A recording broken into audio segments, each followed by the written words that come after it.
우리 한번 오랜만에 뵈니까 반갑죠? 네, 앞뒤로 인사합니다.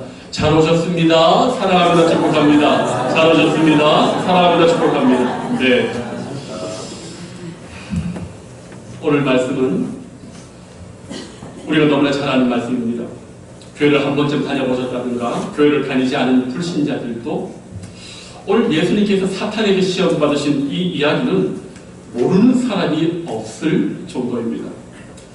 이런 친숙한 말씀을 전하는 설교자들의 고충을 우리 성도님들은 다 알 겁니다. 오늘 목사님 무슨 말씀하실지 대지 1, 2, 3 벌써 딱 그리시면서 이대로 하시겠지라고 그렇게 생각할 수 있습니다. 그런데 성도님들 그런 생각이 우리의 신앙에 함정이 있어요. 뭐냐 하면 다 안다고 이미 너무 친숙해서 새로울 것이 없다고 여기는 순간, 그런 생각이 드는 순간 사실 우리는 그 알에 온전히 다 다가가지 못했다는 것입니다. 그래서 저는 오늘 성도님들이 이 말씀을 이렇게 들을 때 기존의 선입관을 좀 내려놓고 열린 마음으로 한번 이 말씀을 들어주시길 바라요.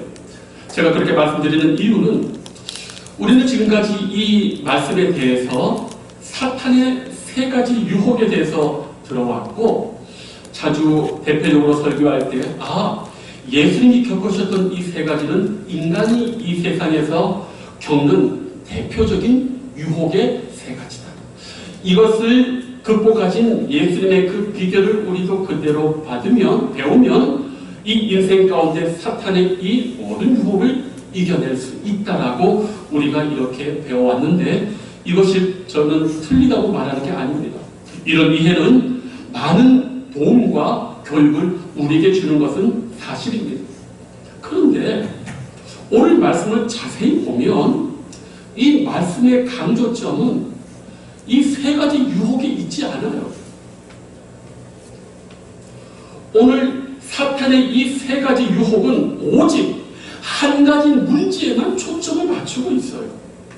지금 사탄은 예수님에 관한 어떤 한 가지를 시험하는데 이걸 시험하려고 3가지를 지금 유혹 연달아서 하고 있는 거예요. 이제 그게 무엇인지 한번 살펴보겠습니다. 도대체 무엇을 무너뜨리려고 사탄이 이렇게 집요하게 3가지 다른 유혹을 지금 궁극적으로 예수님에게 하고 있는가? 뭘 무너뜨리려고? 그리고 또 우리 예수님은 궁극적으로 무엇을 끝까지 붙드시려고 하시는가? 오늘 그걸 한번 말씀드리려고 합니다. 자, 오늘 이 사탄의 3가지 유혹의 말씀을 이렇게 보면 첫 번째 유혹과 두 번째 시험의 3절과 6절에 공통적으로 나오는 말이 있어요. 자, 3절 말씀, 시험하는 자가 예수께 나와서 이르되 내가 만일 하나님의 아들이어도. 6절, 내가 만일 하나님의 아들이든 뛰어내리라. 이것 때문에 지금 이 시험이 있는 거예요. 자, 사탄은 지금 예수님께서 하나님의 아들 되심을 무너뜨리려고 지금 끈질기고 교묘하게 지금 3가지 유혹을 하고 있는 거예요. 첫 번째가 안 되니까 2번째 유혹, 2번째가 안 되니까 3번째 유혹. 사탄의 이 연달아 유혹은 지금 사탄은 여기에 목숨을 거는 거예요. 사탄의 입장에서 지금 사활을 건 문제란 말이에요. 그런데 문제는 이 말씀 보면 좀 우리가 이해가 안 가는 게 뭐냐? 예수님이 하나님의 아들인지 아닌지가 우리가 보기에는 별로 죽고 사는 문제, 중요한 문제가 아니에요, 우리는. 그런데 사탄은요, 우리와 달라요. 여기에 지금 자신의 영적 사활을 걸고 지금 주님을 물고 늘어지고 있어요. 그런데 사탄뿐만 아니라 이 사탄의 졸개들인 마귀도 똑같아요. 가다라 지방, 거라사 지방에 군대 귀신 들린 자가 있었습니다. 예수님께서 그 사람에게 가까이 가니까 군대 귀신 들린 자들이 일제히 소리를 지르는데 뭐라고 질렀냐 하면은 두려워서 하나님의 아들이요, 우리가 당신과 무슨 상관이 있나이까? 사탄과 마귀는 지금 하나님의 아들이라는 이 말씀 앞에 지금 아주 까마칠 정도고 어떻게든 이걸 아니게 하려고 난리를 치고 있다는 거예요. 그런데 이거는 영의 세계에서만 이게 아니에요. 예수님을 십자가에 못 박아주고 유대 최고 종교 지도자들하고 빌라도의 최고의 관심사도 이것이었어요. 마태복음 26장 63절에 보면 대제사장이 예수께 이렇게 묻습니다. 내가 하나님의 아들 그리스도인지 우리에게 말하라. 이게 이해가 되십니까? 우리의 관심과 흥미는 별로 하나님의 아들에 대해서는 별로 관심이 없는데 성경에 나타나는 사탄과 그 시대의 마귀와 그 시대의 유대 종교자들의 입장에서는 최고의 문제, 최고의 예수님에 대해서 가장 관심 있는 게 뭐냐 하면은 당신이 하나님의 아들이냐 아니냐가 가장 최고의 문제였다는 것이에요. 자, 근데 더 흥미로운 점이 뭐냐? 지금 사탄의 논리로 말하자면 이 세 가지 중에 한 가지 유혹에만 넘어가도 예수님이 하나님의 아들 되심이 안 된다는 거예요. 그렇다면 오늘 이 말씀은 예수님으로 하여금 하나님의 아들 되게 하신 그것이 무엇인가가 오늘은 이 말씀의 관건이고, 우리 주님은 이 하나님의 아들 되심의 무엇 때문에 끝까지 지금 이 시험을 이기고 있다는 거예요. 예수님에게는 이것이 상할 그 문제였어요. 우리 생각하는 거. 자, 그러니까 예수님은 이 광야에 40일간의 줄인 상태에서 오직 한 가지를 지금 끝끝내 지키려고 하고 있습니다. 그리고 이것이 바로 다른 무엇이 아닌 하나님의 아들 그리스도이심을 가장 명백하게 증거할 수 있는 그 무엇 한 가지인데, 사탄은 오늘 이걸 부수려고 하는 거예요. 자, 그게 뭘까? 이제 이 세 가지 유혹을 살펴보면서 그게 뭔지 한번 여러분에게 말씀드릴게요. 자, 첫 번째 사탄의 유혹이 나와 있어요. 3절 말씀이에요. 우리 다 같이 한번 읽어볼까요? 시작! 시험하는 자가 예수께 나와서 이르되 내가 만일 하나님의 아들이거든 명하여 이 돌들로 떡덩이가 되게 하라. 자, 사탄의 이 말은요, 지금 겉으로 이런 말 하는 거예요. 너가 정말 하나님의 아들이고 그리스도라면 굶주린 백성들을 먹이는 능력을 네가 행할 줄 알아야 되고, 그리고 누구보다도 너가 하나님의 아들 그리스도 능력의 하나님의 아들이라면 그 능력으로 지금 이 배고픔을 너는 이겨내야 된다. 그게 하나님의 아들 되시는 조건이다라고 지금 유혹하고 있는 겁니다. 그리고 그 메시아의 능력으로 눈앞의 고통을 완전히 제거버리는 게 너가 하나님의 아들 되심의 그거다라고 얘기하는 거예요. 그런데 이 사탄의 도발에 예수님은 어떻게 말씀하시느냐? 신명기 말씀으로 응수하세요. 사람이 떡으로만 살 것이 아니고 뭐요? 하나님의 입으로 나오는 모든 말씀으로 살 것입니다. 무슨 말씀일까요? 예수님 이 말씀하고 있는 겁니다. 금식하여 줄이게 하신 것이 하나님의 뜻인데 그 뜻을 거역하라고. 뭐라고요? 이 광야로 성령께서 이끄셔서 40일간 금식하게 하시고 줄이게 하시고 고통 가운데 있게 하신 것이 하나님의 뜻인데 그 뜻을 지금 엎으라고 이거예요. 성도님들, 살기 위해 먹어야 하지만 먹는 것이 인생의 전부가 아닌 것을 지금 말하고 있는 겁니다. 인생에서 가장 중요한 것은 먹고 사는 문제가 아니라 사는 문제가 아니라 하나님의 뜻에 따라 살고 죽는 거라는 거예요. 사실 이때 예수님은 이 굶주림 속에 사탄이 모르는 다른 양식으로 이미 이 굶주림을 이기는 능력을 가지고 계셨어요. 요한복음 4장 34절에 이런 말씀이 있어요. 나의 양식은 나를 보내신 이의 뜻을 행하며 그의 일을 온전히 이루는 것입니다. 비록 육체적으로 40일의 광야 가운데 금식 가운데 고통 가운데 있지만 그 하나님의 뜻을 온전히 이루는 말미암아 벌써 우리 주님은 영혼의 풍성함으로 육신의 이 굶주림이 벌써 이겨내고 있다는 사실. 성도님들, 바로 이거예요. 사탄이 지금 그토록 예수님을 넘어뜨리려 하는 것이 무엇이냐? 도대체 무엇이 예수님으로 하나님의 아들 되심을 증거하고 예수님이 그토록 붙잡으려 하는 것은 무엇이냐? 바로 하나님의 뜻에 대한 전적인 순종이에요.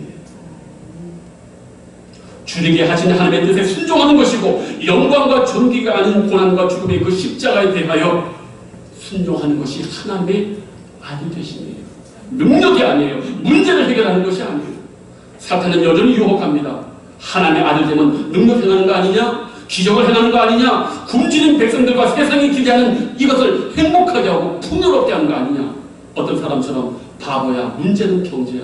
오늘날 정치들은 전부 다 이 얘기하는 거예요. 바보야, 문제는 경제야. 전부 다 먹고 사는 이야기를 하는 거예요. 이게 나쁘다는 얘기가 아니에요. 우리 좀 이렇게 정확하게 선을 그으셔요. 하나님 아버지의 아들 되면 뭐라고요? 기적을 행하는 능력. 그것을 위해 사람들의 환호를 받고 사람의 문제 해결 그게 있는 게 아니라 주에게 하시고 나를 그 고통 가운데 있게 하시는 하나님의 뜻이라면 그것에 순종하는 것이 뭐라고요? 하나님의 아들됨의 메시아됨의 증거라고요. 그것이 바로 오늘의 대답. 사람이 떡으로만 사는 게 아니라 하나님의 입으로 나오는 모든 말씀으로 살 것이니라의 진정한 영적 메시지입니다. 사랑하는 성도님들, 우리가 과연 예수님의 제자고 하나님의 자녀라면 결코 잃어버리지 말아야 한 가지 가장 중요한 것은 무엇인지 아십니까? 때로 하나님 우리를 굶주리게 하시고 십자가의 고난 가운데 우리를 인도하세요. 납득되지 않아요. 그러나 바로 그 자리에서 이것이 주님의 뜻이라면, 이것이 주님의 뜻이라면 거역하지 않고 그 자리에 버텨내는 거예요. 그 자리에 하나님의 뜻이 있다고 믿고 끝까지 주님을 바라보는 거예요. 그게 바로 오늘날 예수님의 하나님의 아들 되심이고 우리가 붙잡아야 될 성도의 성도됨의 가장 중요한 능력의 비결인 줄로 믿습니다. 자, 사탄의 유혹은요, 또 어떤 하나님의 뜻을 또 불순종하게 지금 계속 만들어요. 첫 번째가 안 되니까 이번에는 어떤 유혹으로 하나님의 뜻을 불순종하겠느냐? 우리 6절 말씀 다 같이 읽어봅니다. 시작. 이르되 내가 만일 하나님의 아들이거든 뛰어내리라 기록되었을 여기까지. 자, 지금 이 유혹의 장소가 어디냐면 거룩한 성이에요. 유대인들에게 거룩한 성은 예루살렘을 말합니다. 그렇다면 거룩한 성의 성전 꼭대기는 뭡니까? 이때 당시 대헤롯이 만든 성전이 아주 빛과 번쩍했어요. 사탄이 지금 예루살렘의 대헤롯 성전 꼭대기, 하나님의 성전 꼭대기에 지금 예수님을 딱 데리고 가서 하는 말입니다. 뛰어내려라. 무슨 말입니까? 사탄은 지금 예수님에게 이걸 말하는 거예요. 이 꼭대기 얼마나 위험하고 두려우냐. 뛰어내려. 이 어림을 빨리 벗어나. 그러면 천사가 사탄도 얼마나 성경 말씀 잘하는지 시편 말씀을 정확하게 외워가지고 그가 너를 위하여 그의 사자들을 명하시니 뭐 말입니까? 이 성경 꼭대기 얼마나 위험해. 이 위험에서 벗어나란 말이야. 뛰어내려. 왜? 천사가 너를 안전한 지대로 옮길 거니까. 성도님들, 너는 지금 이 위험과 두려움이 있는 곳에서 살 필요가 없어. 어서 빨리 평안으로 가. 그때 우리 예수님 말씀하십니다. 하나님 시험하지 말라. 무슨 말입니까? 너가 비록 나를 여기까지 데려왔지만 하나님께서 허락하셨기 때문에 이 위험한 곳에 데려왔는데 그것 자체로도 하나님의 뜻인데 이 위험, 이것조차도 하나님의 뜻이고 하나님의 허락인데 이걸 어기라고. 여기에서 더 정확하게 자신의 안위와 자신의 평안을 위협하는 그렇게 보이는 사탄의 유혹에 대해서, 시험에 대해서 예수님은 거절하셔요. 왜? 하나님이 너를 통해 나를 데려가도록 저 꼭대기까지 밀어붙이셨다면 이거 하나님 허락하신 거예요. 하나님 나를 여기까지 모셨는데 이거 뒤집으라고? 바로 그거예요. 우리 모두는 안정과 평안에 대한 요구가 있어요. 그렇지요. 우리 모두 내 영혼이 아름답게 의지할 그 안식처가 필요해요. 그런데 사탄은 그 근본적인 우리의 욕구를 지금 예수님의 욕구를 흔듭니다. 성전 꼭대기 얼마나 위험하겠어요. 1절에 의하면 예수님의 육신의 제자 첫 번째 사도 야고보가 어떻게 죽었느냐. 돌로 맞아 죽은 다음, 돌로 때린 다음에 이 사람들이 성전 꼭대기에서 야고보의 시신을 던졌어요. 1절에 의하면 유대 문헌에 의하면 이 말씀 그대로 했단 말이에요. 자, 그런 거죠. 하나님이 살아계시면 왜 맞아 죽게 할 것이며 왜 성전에 떨어져 그대로 내버려 죽겠냐는 거죠. 그러나 하나님이 그렇게 모실 수 있다는 말이에요. 우리 주님 그 위험한 꼭대기에서 우리 예수님이 안 무서웠겠어요? 당연히 무섭지요. 그러나 이것도 하나님의 뜻이다. 나를 여기까지 모신 것도 하나님의 뜻이고 사탄의 허락이 아니에요. 하나님이 허락하시니까 사탄이 거기까지 데려갈 수 있는 건데 그 큰 하나님의 섭리 안에 그래 하나님이 여기까지 모셨다고 그럼 있어야지. 이걸 시험하지 말라는 얘기예요. 오늘 우리가 우리 인생 가운데 이런 부분에서 너무나 많이 힘들어요. 내가 생각하는 하나님의 축복은 따로 있어요. 그러면 그렇지 않습니다. 하나님이 출애굽한 지 얼마 되지 않은 이스라엘 백성을 어디로 모셨습니까? 신의 산을 향해 가는데 갑자기 빠꾸 하라는 거예요. 애굽을 향해서. 그래서 따라갔더니 어디가 앞에 홍해가 또 가로막혀 있는 거예요. 뒤에는 죽이려고 오는 애굽의 백성들, 지상 최강의 군대입니다. 그걸 기억하셔야 돼요. 죽을 일밖에 안 남았어요. 그런데 하나님 그렇게 우리를 몰아가실 때 있다는 거예요. 그런데 성경에 보면은 왜 그렇게 몰아가시느냐? 그 지상 최강의 바로와 애굽 군대가 아무것도 아니고 하나님의 영광을 이스라엘 백성들에게 보여주려고 일부러 하나님 거기에 모르셨다는 이 성경 꼭대기처럼. 그런데 거기에서 하나님을 끝까지 의지하고 불평하고 하나님을 시험하고 그들은 결국 우리가 이 방에서 죽겠느냐 하면서 40년을 결국 그렇게 살아버렸어요.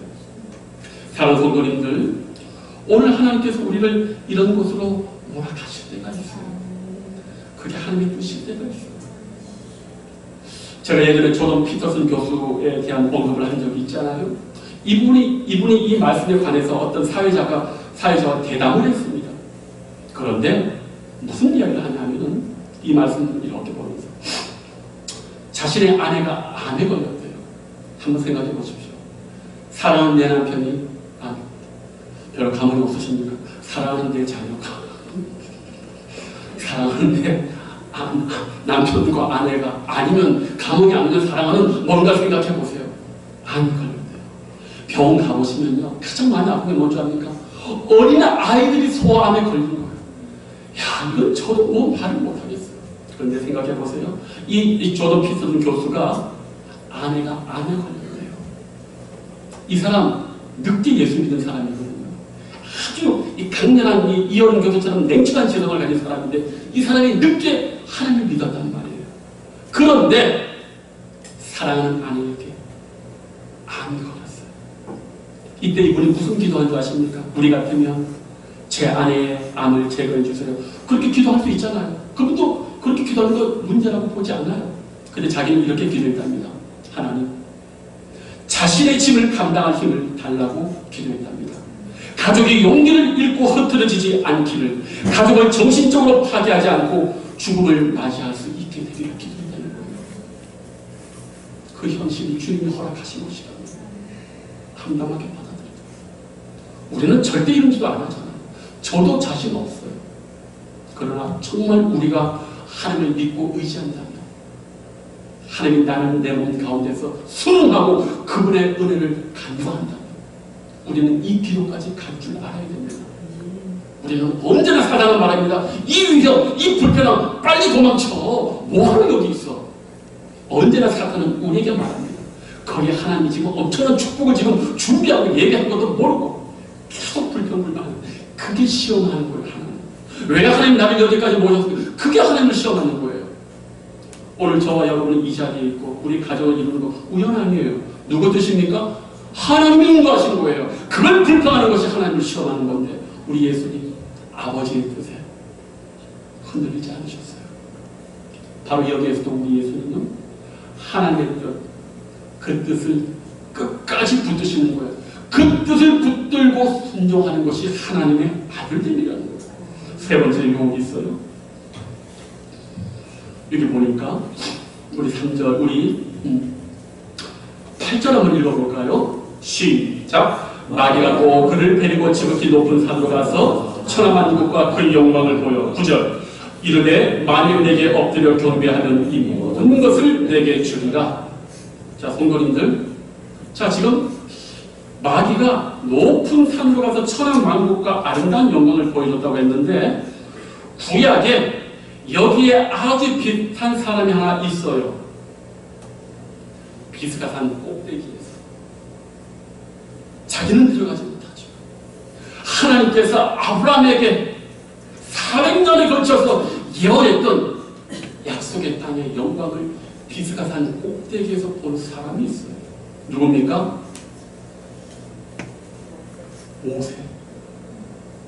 지금 이 말씀은 모세가 연상이 돼요. 문제는 뭐냐? 모세는 바로 여기에서 무너졌어요. 어떻게 무너졌습니까? 모세가 무리바에서 이스라엘 백성이 물을 달라고 하는 거예요. 하나님이 분명히 말씀했습니다. 반석을 명하여 물을 내라. 그런데 모세가 지팡이로 2번 세게 바위를 가르고 물을 냈어요. 사람들이 뭘 봤을까요? 이야, 능력 있네, 권세 있네. 하나님의 종이라면 저 정도 능력을 행해야지. 거기에 하나님의 능력은 전혀 없고 하나님의 경륜은 전혀 없고 모세는 스스로가 하나님이 되어버렸어요.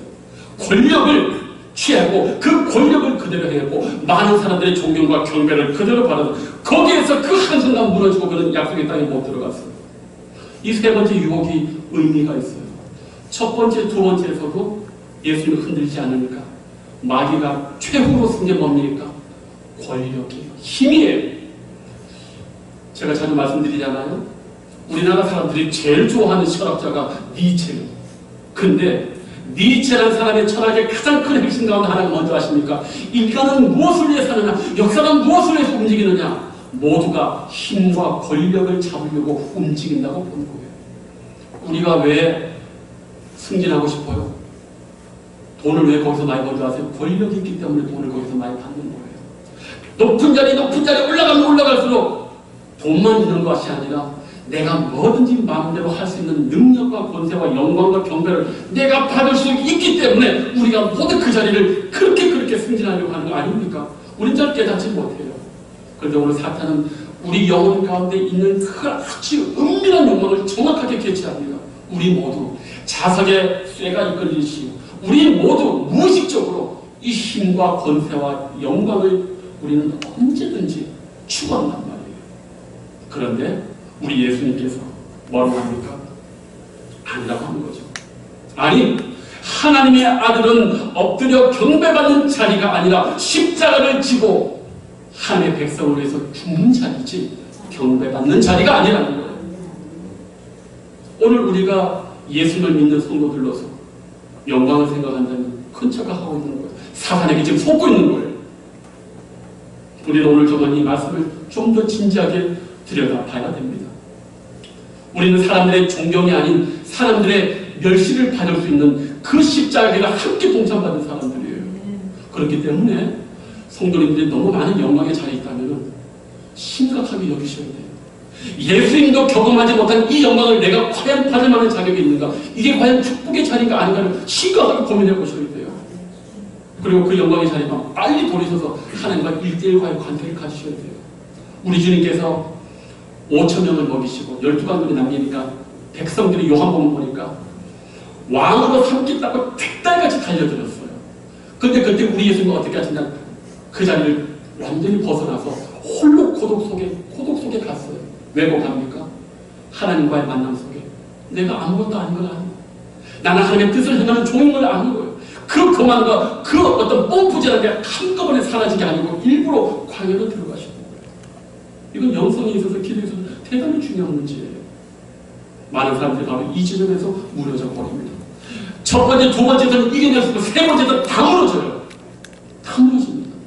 아주 위험한 거예요. 그런데 이것도 뭡니까?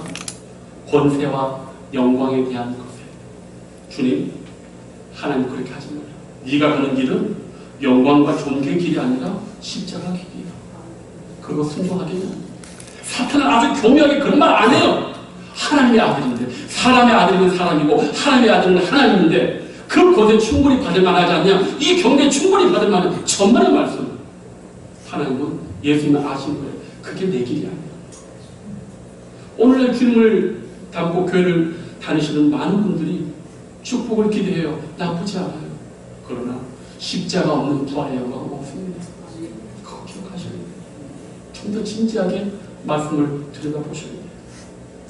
저는 이 말씀 준비하면서 예전에 깨닫지 못했던 이 말씀 보면서 예수 믿는 거 이거 정말 제대로 믿지 않으면 힘들겠다. 제대로 믿지 않으면 진짜 잘못되겠다는 생각을 너무너무 이번 주간에 심각하게 느꼈어요. 그렇지 않습니까? 하나님의 아들 예수님도 이러하신데 하물며 우리겠습니까? 칼빈은 종교개혁을 이루면서 기독교 강요라는 불세출의 저서를 남겼어요. 그 방대한 책에서 여러 가지가 있는데 제가 자주 말씀드려요. 교회의 표지가 뭐냐? 우리가 두꺼운 책을 보면 그 겉에 표지의 제목을 보면 그 책을 알 수 있듯이 무엇을 보았을 때 교회가 교회답다고 말할 수 있는가? 그 표지가 뭐냐? 세 가지를 얘기했어요. 하나님의 말씀이 올바로 선포되는 것, 성만찬이 거행되는 것, 권징과 치유가 행해지는 이것이야말로 참된 교회의 표지라고 했습니다. 저는 묻습니다. 성도의 참된 표지가 무엇입니까? 하나님의 자녀된 참된 표지가 무엇입니까? 원치 않아. 내 생각과 달라. 하나님 나를 굶주리게 하셔도 위험 가운데 나를 이끄셔도 거기가 하나님의 뜻이다. 영광과 존귀보다 위험과 고난 속에서 섬기는 것이 십자가를 지는 주님의 뜻이라면 거기에 순종하겠다는 그것이 하나님의 아들됨이고 우리 그리스도의 성도됨의 표준으로 있습니다. 이것을 자랑하는 우리 기락의 성도 되시길 주님의 이름으로 축복합니다. 기도하겠습니다. 아버지 하나님, 오늘 주님께서 공생의 초기에 광야에서 이 세 가지 시험을 받았는데 사탄은 온갖 유혹으로 하나님을 시험합니다. 예수를 시험합니다. 그러나 주님, 하나님의 아들됨, 진정한 말씀 앞에 모든 것 내려놓고 순종함으로 이것을 이루었습니다. 사랑하는 주님, 오늘 우리 인생들 가운데서도 원치 않는 굶주림과 어려움 가운데 이끌린 성도들이 있고 큰 어려움과 위기 가운데 이끌린 성도들도 있습니다. 주여, 그러나 그 자리가 하나님이 이끄신 자리고 그 자리를 통해 하나님의 놀라운 축복을 예비한 자리가 될 수가 있습니다. 거부하지 않게 해주시고 끝까지 주님 바라보고 이겨내고 믿음으로 순종하고 승리하게 하여 주시옵소서. 참된 성도의 표지, 참된 하나님의 아들 되심의 표지가 바로 말씀과 하나님에 대한 순종임을 깨닫고 언제나 주의 말씀 앞에 순종하는 은혜가 있게 하여 주시옵소서. 주여 말씀하여 주시옵소서. 주의 종이 듣겠나이다. 그 많은 선지자의 고백이 우리의 고백이 되게 하여 주시옵소서. 감사하고 예수님의 이름으로 기도하옵나이다. 아멘.